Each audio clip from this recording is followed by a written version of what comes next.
उसके बाद कि जो वाटर प्रूफिंग आप मटेरियल यूज किया था बिटुमिन का या टार की जो मेम्ब्रेन आपने यूज की थी वो आपकी क्या हो जाएगी, मेम्ब्रेन समझ रहे हो ना, जैसे तरपाल होती है वो, ठीक है, वैसे वाले पेपर जो हम लगाते हैं वो हाँ हमने जी। यूज किया था, ठीक है। हाँ, तो वो उसकी लाइफ ये कह रहा है कि नॉर्मली जो आपकी 15 से 20 ईयर रहती है, लेकिन अगर वो एक्सपोज हो जाए सनलाइट में तो उसकी जो लाइफ है वो क्या हो जाती है, कम हो जाती है। तो वो कितनी रह जाएगी, 10 ईयर रह जाएगी। उसके बाद ये देख लो पहले, क्योंकि जो एक नेक्स्ट टॉपिक है ना उसमें इन चीजों का जिक्र हो रखा है। ये जो है इसको पी ट्रैप बोलते हैं, ठीक है, इसको पी ट्रैप बोलते हैं। ये अगला जो टॉपिक है वो आपका उससे रिलेटेड है कि जो वेट एरिया जो होते हैं, जो गीले एरिया होते हैं आपके, मान लो जैसे किचन है, वहां पे पानी का ज्यादा यूज होता है, बाथरूम है आपका, टॉयलेट है, ठीक है, तो वहां पे क्या होता है कि हमें स्पेशल केयर करने की जरूरत पड़ती है, वहां पे वाटर प्रूफिंग करने की जरूरत पड़ती है, ताकि पानी जो है अंदर जो एरिया है हमारे सर्विस एरिया है वहां पे ना जाए, ठीक है। तो ये पी ट्रैप है, माइंड में रख लेना, क्योंकि उसमें ये जिक्र किया है कि कहाँ कहाँ दिक्कत आएगी। पी ट्रैप जॉइंट सही नहीं है, या फिर पी ट्रैप का किसके साथ, जो आपका ये आपका वाटर क्लोजेट पैन हो जाएगा, इसको वाटर क्लोजेट WC पैन बोलते हैं इसको। उसको ये बात, उसके बाद ये फ्लशिंग सिस्टर्न हो जाएगा, या फ्लशिंग पैन भी बोल देते हैं इसको। उसके बाद ये है फ्लशिंग पाइप हो जाएगी, ये भी ट्रैप है, जो पी शेप में था उसने उसको पी ट्रैप बोल दिया उसने। ये वाला नॉर्मली जो जो भी पाइप होंगे उनको ट्रैप बोलेंगे, ठीक है। उसके बाद वहां पे जिक्र आएगा कि वर्टिकल स्टैक पाइप, ठीक है, जो टी ज्वाइंट है, जैसे मान लो इधर से आ रही है एक पाइप, एक ऊपर की साइड है एक, तो बीच में क्या बन रहा है आपका, टी बन रहा है। तो ये कनेक्शन जब सही तरीके से नहीं होता तो तब लीकेज होना स्टार्ट हो जाती है, तो ये टी ज्वाइंट होगा। उसके बाद ये आपका इसको नहानी ट्रैप बोलते हैं, जैसे ये यहाँ से इधर से पानी जाए, पानी इधर से जाएगा, ऊपर की साइड लगा होता है, फिर ये वाला जो है इसको नहानी ट्रैप, ट्रैप जो है जो भी पाइप होगी ट्रैप बोलेंगे उसको, ठीक है, लेकिन अलग अलग नाम है, जैसे शेप के अकॉर्डिंग इन्होंने दे दिया। तो यहाँ से जो पानी जाएगा इसलिए इसको क्या है, नहानी ट्रैप बोल दिया इसने। तो ये कुछ नाम है, याद रख लेना।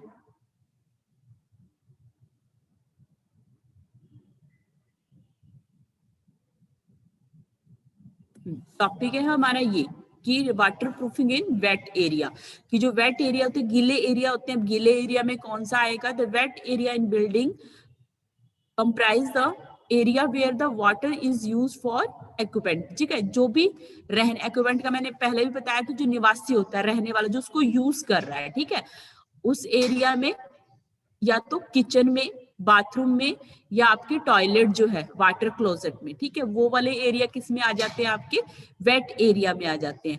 Maximum water is use in wait area, ठीक है। मैक्सिमम वाटर हम लोग कहाँ पे यूज करते हैं, वैसे तो पोछा वगैरह तो हम रोज ही लगाते हैं, लेकिन जो मैक्सिमम पानी है वो यहाँ पे यूज होता है इन वेट एरिया, ठीक है। Problem of leakage through wait area appear on the joint, अगर वेट एरिया में प्रॉब्लम होगी तो कहाँ पे हमें शो होएगी, वो जहाँ पे ज्वाइंट होते हैं। अब ज्वाइंट कहाँ कहाँ पे होंगे, फ्लशिंग सिस्टम, मतलब जो वहां पे पानी आप उसके अंदर जो ऊपर लगे होते मैंने दिखाया था, फ्लशिंग सिस्टम, फ्लशिंग जो पाइप है वहां पे प्रॉब्लम आती है, वहां लीकेज होने लग जाती है। फ्लशिंग पाइप का जंक्शन है जहां पे वो जुड़ रही है वहां पे, और WC पैन जो वाटर क्लोजेट पैन है उसके साथ उसका कनेक्शन होगा, क्योंकि इनका सबका आपस में कनेक्शन होगा, ठीक है। फ्लशिंग सिस्टम का किसके साथ, फ्लशिंग पाइप के साथ भी कनेक्शन होगा, नीचे जो आपका वाटर क्लोजेट पैन है उसके साथ भी कनेक्शन होगा। तो जंक्शन उसी को बोल रहा है, जो ज्वाइंट होगा उनके बीच में जंक्शन बनेगा, ठीक है। और फिर उसके बाद junction of the water closet pan का और ट्रैप के साथ जो पाइप है उसके साथ होगा, क्योंकि WC से नीचे पानी जाएगा, ट्रैप के साथ कनेक्शन होगा। उसके बाद डिप्रेशन ऑफ कंक्रीट, अब हमने फ्लोर पे क्या बना रखा है, स्लैब बना रखी है, ठीक है, या फिर ऊपर जो आपने पैन लगाया हुआ है वहां पे स्लैब बना रखी है, तो उसमें आपका, उसमें क्या हो जाता है, पानी खड़ा हो जाए, ठीक है, पैन में पानी खड़ा होना स्टार्ट हो जाता है, कई बार ट्रैप में पानी अटक जाता है। और जब जो ज्वाइंट हमारा पैन के जो हमारा वाटर क्लोजेट फैन होता है वो किसके साथ, फ्लोर के साथ अटैच होता है, ठीक है, उसी को हम यूज करते हैं। तो वहां उनका ज्वाइंट सही ना हो, ठीक है। उसके बाद incorrect placement of the pipe and flow trap, ठीक है, वहां पे ओवरफ्लो होना स्टार्ट हो जाए पाइप के अंदर। जब क्या है, सही तरीके से जो अरेंजमेंट होना चाहिए, जैसे कई बार क्या होता है जो ऊपर फ्लशिंग सिस्टर्न है उसमें पानी भरता रहता है, हमें जो उसका जो वाल्व है वो सही तरीके से नहीं होता, तो अरेंजमेंट जब सही तरीके से नहीं होगा तो क्या हो जाएंगे, जो जंक्शन है, जो ज्वाइंट है, वो लीक होना स्टार्ट हो जाएंगे। और ये वाला तो ऊपर क्या था, पूरा जो है इसने टॉयलेट और बाथरूम की प्रॉब्लम बताई कि ये ऊपर जो ट्रैप में प्रॉब्लम है, या आपका वाटर क्लोजेट के जंक्शन में प्रॉब्लम है, सिस्टर्न पाइप का, उसके फ्लशिंग सिस्टर्न का फ्लशिंग पाइप के साथ कनेक्शन है, और फ्लशिंग पाइप का किसके साथ, वाटर क्लोजेट के साथ आपका कनेक्शन है। ये सारी प्रॉब्लम क्या है, उन जंक्शन जहां जहां वो जुड़ रहे हैं आपस में, वहां पे लीकेज होगा, या कनेक्शन सही नहीं प्रोवाइड किया है, तब आपकी प्रॉब्लम आएगी लीकेज वाली। उसके बाद अब किचन में क्या होगा, the source of the leakage through the kitchen are the area, कौन सा, सिंक जहां पे है आपका, वहां आएगी problem. Joint between the sink और ड्रेन, अब सिंक वाला पाइप किसके साथ, जो ड्रेनेज पाइप है उसके साथ कनेक्ट होएगा, तो वो सही नहीं है। जब junction point between the kitchen platform and wall, अब किचन का प्लेटफॉर्म जिसके ऊपर हम काम करते हैं, जो स्लैब होती है वो किसके साथ अटैच होती है, वॉल के साथ अटैच होती है, अगर वो सही तरीके से नहीं है। और वॉश बेसिन है जो हमारा, जिसमें हम हाथ वगैरह धोते हैं, ठीक है, वो वॉश बेसिन है, उसका किसके साथ, फ्लो ट्रैप, जो नीचे की साइड कनेक्शन है उसका, क्योंकि नीचे पाइप जाएगी, उसके अंदर पानी जाएगा जब हाथ धोते हैं, तो वो सही नहीं है, ठीक है। आउटलेट मतलब बाहर की साइड जो पानी जा रहा है, फ्लोर स्लैब है जो नीचे फ्लोर के साथ, उसका कनेक्शन सही नहीं है। तो जो भी आपके जहां जहां भी आपका क्या हो रहा है, कनेक्शन हो रहे हैं, जंक्शन बन रहे हैं, ज्वाइंट बन रहे हैं, ठीक है, वो सारे क्या है, सही नहीं है, तो क्या हो जाएगा, आपका लीकेज की प्रॉब्लम आएगी। या फिर क्या होता है कि हमने ज्वाइंट सही तरीके से बनाए थे, लेकिन टाइम के साथ क्या हो जाते हैं, जैसे आपने आयरन का प्रोवाइड किया तो कोरेजन लग जाएगा उसके अंदर, ठीक है, प्लास्टिक का प्रोवाइड किया है तो धीरे धीरे क्या हो जाता है, वो टाइम के साथ वो क्रैक होना स्टार्ट हो जाता है, वो चीज प्रॉब्लम हो सकती है। या ज्वाइंट क्या है, जो सीलेंट हमने ज्वाइंट के लिए लगाए थे, वो क्या हो जाते हैं, वो सीलेंट उतरना स्टार्ट हो जाते हैं, तो तब भी लीकेज हो जाती है। हाँ जी बोलो। अभी तो कैश नहीं है। हाँ मैं भर देती हूँ, ठीक है, अभी तो क्लास चल रही है मेरी, हम आपको कैश निकलवा के देते हैं। सॉरी बच्चे, ठीक है। तो यहाँ पे ये किचन में प्रॉब्लम होगी। उसके बाद dampness arising over the plumbing defect, ठीक है, प्लम्बिंग मतलब पूरा जो अरेंजमेंट है जो भी है इनमें डिफेक्ट आएगा, तो हमेशा क्या है, हमें डैम्पनेस कहाँ पे आएगी, सर्विस एरिया। सर्विस एरिया का मतलब क्या है कि जैसे ऊपर छत पे तो हमने क्या करना है, या ऊपर जो हमारा जहां हम उठते बैठते हमेशा क्या है, डैम्पनेस वॉल के नीचे की साइड ही दिखती है हमें, ठीक है, तो वो सर्विस एरिया मतलब हम यूज कर रहे हैं उसको, वहां वाले एरिया को यूज करते हैं, वहीं हमारा बेड लगना है, वहीं पे हमारा फर्नीचर आना है, सारा जो है वहीं पे होना है। तो डैम्पनेस कहाँ पे अराइज होती है, जो आपका सर्विस एरिया जहां आपने यूज करना है वहीं पे अराइज होएगी। This due to the construction. और कौन सा चीजें हो सकती है, मैंने पहले ही बता दिया है कि आपने कंस्ट्रक्शन जब बनाते टाइम ये आपने ज्वाइंट सही नहीं किए हैं, ठीक है। उसके बाद अब आपको पता है कि ज्वाइंट सही नहीं लगे हैं, फिर आपने रिपेयर करने के लिए दे दिया उसको, और टाइम टू टाइम उसको मेंटेन भी करना पड़ता है। अब मान लो फ्लशिंग सिस्टम है, जो आपका क्लोजेट पाइप है, वॉश बेसिन आप साफ नहीं करते हो, सिंक में आपका कूड़ा जा रहा है उसको आप ऐसे ही डाल रहे हो, तो वो चीजें क्या है, कहीं ना कहीं फिर बाद में अटक जाती है, वो खराब हो जाती है। तो मेंटेन आप सही तरीके से नहीं कर रहे हो उसको, तो एक तो कंस्ट्रक्शन डिफेक्ट भी हो सकता है कि सही से नहीं बनाया, दूसरा जब मेंटेनेंस कर रहे हो तो वो सही नहीं किया, पुअर मेंटेनेंस है आपकी, तो वो सारी चीजें,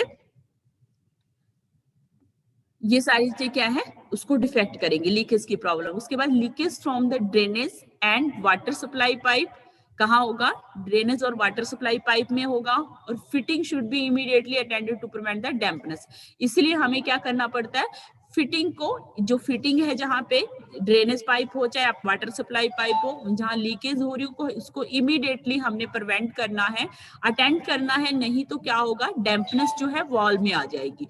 तो हमने इस पैराग्राफ में क्या पढ़ा कि हमारा जो है जो वाटर जो आपका वेट एरिया होते हैं, वेट एरिया कौन कौन से होते हैं, किचन हो गया, बाथरूम हो गया, आपका वाटर क्लोजेट। वेट एरिया इसलिए बोल रहे हैं क्योंकि वो ज्यादातर गीले रहते हैं, ठीक है, उसको हम यूज करते हैं, बाथरूम को भी, टॉयलेट वगैरह को दिन में भी कई बार यूज करते हैं, किचन में भी हम कई बार काम करते हैं, तो वो गीले ही रहते हैं एरिया। फिर वो तो है कि मैक्सिमम गीले रहते हैं, वाटर प्रूफिंग का हमें ज्यादा ध्यान रखना पड़ता है। और वो कैसे करेंगे हम, कि जो भी आपके कनेक्शन होंगे पाइप्स के वो सही होने चाहिए, ज्वाइंट जो जंक्शन बन रहे हैं जहाँ पे वो सही होने, पाइप सही होना चाहिए, वो सारी चीजों का स्लोप सही होना चाहिए उनका, और ओवरफ्लो नहीं होना चाहिए पाइप्स के अंदर, वो सारा चीजों का हमने क्या करना है, ध्यान रखना है, ठीक है। और ये तो है ही, वो तो हो जाते हैं बाद में, सीलेंट वगैरह उतर जाए या फिर पाइप खराब हो जाए, बहुत सारी चीजें हैं, लेकिन दो रीजन और भी बोल रहा है कि या तो आपने कंस्ट्रक्शन सही तरीके से नहीं की, कंस्ट्रक्शन में ही डिफेक्ट था, और अगर कंस्ट्रक्शन सही है, अगर आप किसी भी चीज को मेंटेन करके नहीं रखते तो वो टाइम के साथ खराब होती है, ठीक है। तो पुअर मेंटेनेंस जब होगी तब आपका क्या हो जाएगा, ये आपका, इसीलिए हमें इमीडिएटली क्या करना, उसको अटेंड करना, ध्यान देने की, अटेंशन देने की जरूरत पड़ती है, नहीं तो क्या होगा, वो धीरे धीरे आपकी वॉल्स में आना स्टार्ट हो जाएगी। फिर तो आप लोगों को पता ही है कि जब डैम्पनेस वॉल में आ जाती है तो क्या दिक्कत होती है। उसके बाद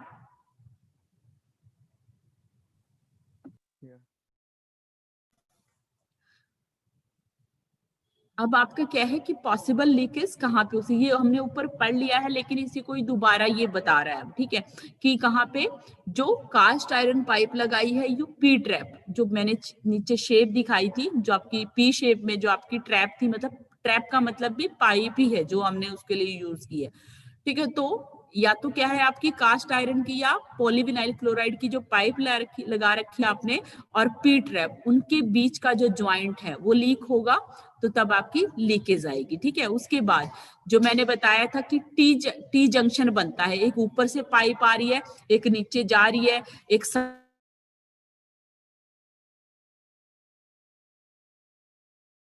से आ रही है, तो टी बन जाता है, बीच में भी लीक हो गया तो तब आपका क्या हो जाएगा, लीकेज की प्रॉब्लम हो जाएगी। और ज्वाइंट किसके बीच में है, पी ट्रैप के बीच में, जो पी शेप की पाइप है, और जो आपका वाटर क्लोजेट पैन है, ठीक है, ये वाटर को उनके बीच में जब ज्वाइंट है वो सही नहीं है, तो तब भी आपका, मतलब ये सारे ज्वाइंट की बात कर रहे हैं आप, ठीक है। फ्लशिंग पाइप का किसके साथ होगा ज्वाइंट, वाटर क्लोजेट पैन के साथ होगा, तो वो सही नहीं है जब। और जो आपकी नहानी ट्रैप है, मतलब जो जाली वाली ट्रैप है, और फ्लोर, जब उनके बीच में गैप रह जाता है तब प्रॉब्लम आएगी, ठीक है, तब आपकी लीकेज होना स्टार्ट हो जाएगी। और जो फ्लोर टाइल है, जब उनके ज्वाइंट के बीच में गैप रह जाएगा तब आपकी लीकेज होना स्टार्ट हो जाएगी। उसके बाद वॉश बेसिन वाली जो ड्रेन पाइप है, उसका कनेक्शन नीचे की साइड ट्रैप जो है पाइप है उसके साथ होगा, वो सही नहीं है तो कनेक्शन, तब भी आपकी लीकेज होगी। और जब आपका सिंक का किसके साथ, ड्रेनेज पाइप के साथ कनेक्शन सही नहीं है, तब भी लीकेज की प्रॉब्लम होगी। उसके बाद जब आपका किचन प्लेटफॉर्म जिसके ऊपर आप काम करते हो, वॉल, उनके बीच का जंक्शन, ये सारा ऊपर इसने पहले दे दिया है ऊपर, वो जो है उन्हीं को, जहां जंक्शन की बात कर रहा था, ज्वाइंट बोल रहा है कि पीवीसी जो कास्ट आयरन पाइप है उसका बी ट्रैप के साथ कनेक्शन जब सही नहीं होगा तब लीकेज आएगी। वर्टिकल जो पाइप है, जो टी सेक्शन जहां पे बनता है वो सही नहीं है तब प्रॉब्लम आएगी। पी ट्रैप का वाटर क्लोजेट के साथ जब ज्वाइंट सही नहीं है तब प्रॉब्लम आएगी। फ्लशिंग पाइप का वाटर क्लोजेट के साथ आपका कनेक्शन सही नहीं है, ज्वाइंट है, या फिर नहानी ट्रैप और जो फ्लोर है, हमारा फर्श है, उसके बीच में गैप रह जाए, फ्लोर टाइल के बीच में ज्वाइंट रह जाए, आपका पुअर कनेक्शन है किसके साथ, जो पाइप कनेक्शन का ट्रैप के साथ, वॉश बेसिन की जो पाइप है उनका कनेक्शन सही नहीं है, आपका सिंक का ड्रेनेज पाइप के साथ कनेक्शन सही नहीं है। तो ये सारी चीजें क्या है, जब ज्वाइंट सही नहीं होंगे तो तब आपका क्या होगा, ये आपका जो लीकेज को क्या करेगा, लेके आएगा, ठीक है। तो ये सारे ज्वाइंट जो है वो क्या होने चाहिए, प्रॉपर होने चाहिए, ठीक है। आपने अच्छे से ज्वाइंट बनाएंगे तब भी हमारा क्या होगा, हम वेट एरिया को लीकेज से बचा सकते हैं, ठीक है। उसके बाद आपका क्या है, अब ऊपर हमने कि all these point should be check, ये सारे पॉइंट हमने चेक करने हैं, ठीक है। And leak in joint should be resealed. अब हमें पता लग गया कि प्रॉब्लम कहाँ पे है, तो उस जॉइंट को जो है उनको क्या करना है, हमने दोबारा से रीसील्ड कर देना है, दोबारा से सील कर देना है, और प्रॉपर जो सीलेंट हमें यूज करना चाहिए वो हम उसके अंदर यूज कर देंगे। उसके बाद जो नेक्स्ट है आपका कि वेट एरिया को कैसे तैयार करेंगे, आप रिपेयर करना चाह रहे हो, अब कैसे तैयार करेंगे। तो हम हमेशा ही क्या करते हैं हम कि जब हमारे डिफेक्ट आता तो सबसे पहले जो डिफेक्टेड चीज होती है उसको हटाते हैं हम, ठीक है, ये करते हैं। फिर जो है उसको साफ करते, जहां तक हमें पूरा कंप्लीट मतलब हमें जो सीलेंट यूज किए गए हैं उसको हटाना है। तो हम पढ़ ही लेते हैं, यहाँ की लिखा पहला इसने लिखा है कि ये वाले जो है जब रिपेयर स्टार्ट करने से पहले, ऊपर जो लिखा है इसने कि कोई भी रिपेयर वर्क स्टार्ट करने से पहले हम लोग क्या करेंगे, वेट एरिया को तैयार करेंगे। ठीक है, हमने कैसे तैयार करना है, removal of existing defective and deteriorated water proofing. जो भी हमने यूज किया था पहले वाटर प्रूफिंग मटेरियल, या जो भी हमने मटेरियल यूज कर रखा है उसको क्या करेंगे, जो डिफेक्टेड है या फिर खराब हो गया है, डिटरेशन हो गई है उसमें, उसको क्या कर देंगे, हम रिमूव कर देंगे। अब completion of the grooving conceal water supply pipe. आप क्या करते हो, जैसे आप पाइप यूज कर रहे हो, यहाँ पे ऐसे पहले गड्ढा बनाते हो, उसके अंदर बाद में हम क्या है पाइप लगाते हैं, ऐसे लगाते हैं ना दीवार में, पहले बीच में गैप बना के। तो आपने क्या करना है, आपने फिलिंग कर रखी होगी तो आपको पूरा हटाना पड़ेगा ये साइड से जितना भी आपने मसाला लगा रखा है। तो एक completion of grooving concealed, concealed का मतलब है कि जो वाटर सप्लाई आपने पूरा वहां पे उसके अंदर भर रखी थी, फिलिंग कर रखी है, उसको हटा देना है आपने पूरा। उसके बाद कि ऑल डेब्रिस एंड चिजलिंग, मतलब ठीक है, जो भी कूड़ा करकट है, जो भी एक्स्ट्रा मटेरियल है, डेब्रिस मतलब जिसमें कूड़ा करकट बोल सकते हो, या फिर एक्स्ट्रा छोटी मोटी जो भी चीजें उसके अंदर रहेंगी, टुकड़े छोटे छोटे रहेंगे, उनको हटा देना है। छेनी के साथ एक्स्ट्रा जो मटारा है उसको भी हटा देना है हमने।